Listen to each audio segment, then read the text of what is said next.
السلام عليكم ورحمة الله وبركاته. ازيكم يا شباب؟ عاملين ايه؟ يا رب تكونوا بخير. النهارده جايب لكم مود جديد في لعبة جي تي اي سان اندريس مع طريقة التركيب. تمام. مود عبارة عن ايه بقى؟ مود التاكسي.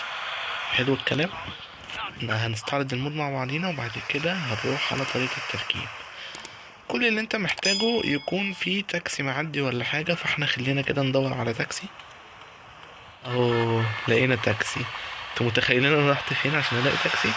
عموما انتوا اول ما يكون في تاكسي قريب منكم هيظهر لكم فوق اهي على اليمين علامة اللايك دي والتانية. تمام. دوسوا على علامة اللايك، بعد كده هتروحوا تركبوا كده معاه. هيركب سي جي ورا. تمام. بعد كده هتحطوا له علامة في اي حتة انتوا عايزينها. تمام. وليكن مثلا احنا نحطها له هنا، بس حاجة قريبة كده. وهتدوس على علامة الصح اللي تحت على اليمين دي وهو هيبدأ يتحرك اهو. انت لو عايز تعمل تخطي هتدوس على علامة السهم اللي على اليمين دي، بس احنا طبعا لا، احنا عايزين نشوف هو هيمشي ازاي.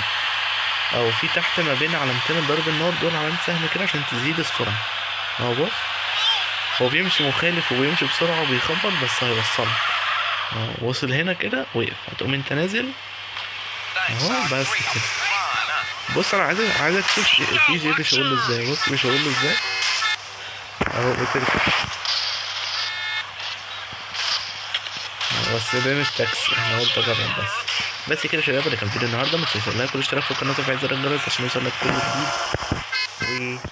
وسلام.